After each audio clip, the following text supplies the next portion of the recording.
ঝাড়গ্রামে গিয়ে আমরা যে রাজবাড়ি কমপ্লেক্সে ছিলাম সেটাই আজ ঘুরিয়ে দেখাবো একবার। সরকারি জায়গায় থাকার কত খরচ, কেমন ব্যবস্থা, রাজবাড়ির ভেতর ঢোকা যায় কিনা, কিংবা খাবার কেমন, সেসবই থাকবে আজকের এই ছোট্ট ভিডিওতে। আমরা আমাদের রুমগুলো বুক করেছিলাম WBTDCL এর ওয়েবসাইট থেকে।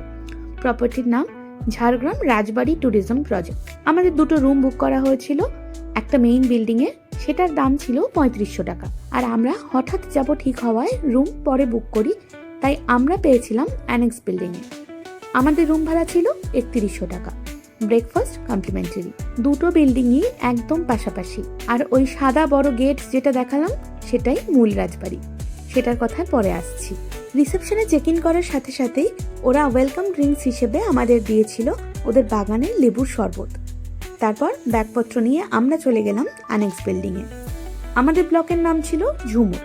চলুন ঘরটা একবার ঘুরিয়ে দেখাই। মোটামুটি ভালোই মেনটেইন করা একটা প্রপার্টি। আমাদের রুমটা খুব বড় না হলেও প্রয়োজনীয় সমস্ত কিছুই ছিল।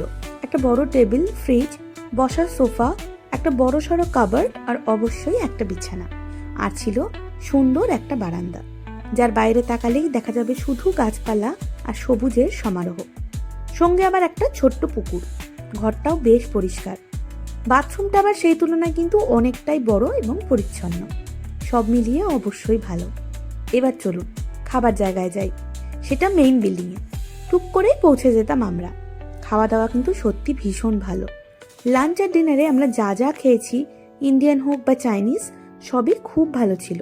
পরের দিন সকালে একটু ঘুরে দেখলাম অ্যানেক্স বিল্ডিংটার আশপাশ, আর তারপর চলে গেলাম ব্রেকফাস্ট করতে। লং উইকেন্ড যেহেতু ছিল, তাই জন্য লোকজনও কিন্তু বেশ ভালোই ছিল। আমাদের মনে হয়েছে খাওয়ার জায়গায় স্টাফের একটু কমতি ছিল, আর কিছুজন থাকলে হয়তো ব্যাপারটা সুবিধের হতো। ব্রেকফাস্ট কমপ্লিমেন্টারি হলেও মেনু ছিল ভীষণ সংক্ষিপ্ত। লুচি তরকারি, ডিম, নইলে পাউরুটি বাটার বা দুধ কর্নফ্লেক্স, কলা। আবার সবকিছুর সঙ্গে ডিমের অপশনও ছিল না। যাই হোক, বেরিয়ে একবার টুক করে ঘুরে নিলাম মেইন বিল্ডিং এর আশপাশটাও। বিরাট বড় জায়গা জুড়ে খুব সুন্দর করে সাজানো গোছানো।